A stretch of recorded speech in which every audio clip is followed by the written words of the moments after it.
যতদিন বুকের মধ্যে দম থাকবে ততদিন সালমান শাহকে নিয়ে আন্দোলন করে যাবো। এই মামলার শেষ আমরা দেখে ছাড়বো। আমরা ভক্তরা রাজপথে আগেও যেরকম ছিলাম এখনো আছে, ইনশাল্লাহ ভবিষ্যতে থাকবো যতদিন এই মামলার কোনো কিছু সুরাহা না হবে। আমাদের প্রতীক্ষার অবসান হয়েছে, মামলার 4 নম্বর আসামি গ্রেপ্তার হয়েছে, কিন্তু আলটিমেটলি আমরা চাই শুধু আসামি গ্রেপ্তার না, শুধু 4 নম্বর আসামি না, 1 নম্বর 2 নম্বর 3 নম্বর থেকে শুরু করে যারা দেশে আছে এই মুহূর্তে অবশ্যই তাদের অবস্থান শনাক্ত করতে হবে এবং তাদেরকে আইনের আওতায় নিয়ে আসতে হবে। আমরা প্রায় 30 বছর যাবত এই মামলাটি কোর্টের বারান্দায় ঘুরছিল, মোটামুটি বস্তাবন্দি বা ফাইলবন্দি যেভাবে বলেন সেভাবেই ছিল, কিন্তু আলটিমেটলি গত 20 অক্টোবর আমাদের আন্দোলন, ফ্যামিলির চাহিদা সবকিছু মিলে আমাদের যে ভক্তদের আন্দোলন, আপনারা নিউজে প্রত্যেকটা আন্দোলন নিউজ করেছেন, দেখেন যে আমরা এমন কোনো সময় নাই ঝড় বৃষ্টি রোদে পুড়ে কোর্টের বারান্দায় দাঁড়াই নাই, আন্দোলন করি নাই, রাজপথে প্রেস ক্লাবে আন্দোলন থেকে শুরু করে RICL TMX, যুগের পর যুগ স্থাপনা থাকে মজবুত। পুরো 64 জেলা থেকে আন্দোলন করেছে এবং বিভিন্ন জেলায় জেলায় আন্দোলন হয়েছে। আমাদের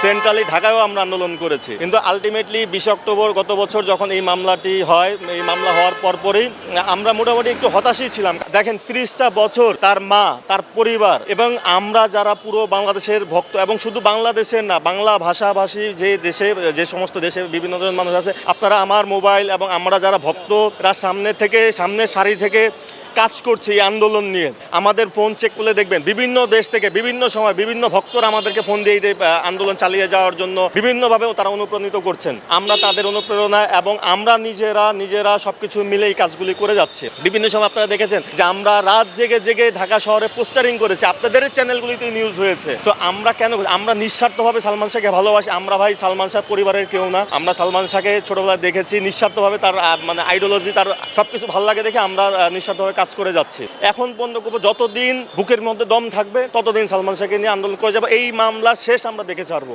আমরা ভক্তরা রাজপথে আগেও যেরকম ছিলাম এখনো আছে, ইনশাল্লাহ ভবিষ্যতে থাকবো যতদিন এই মামলার কোনো কিছু সুরাহা না হবে।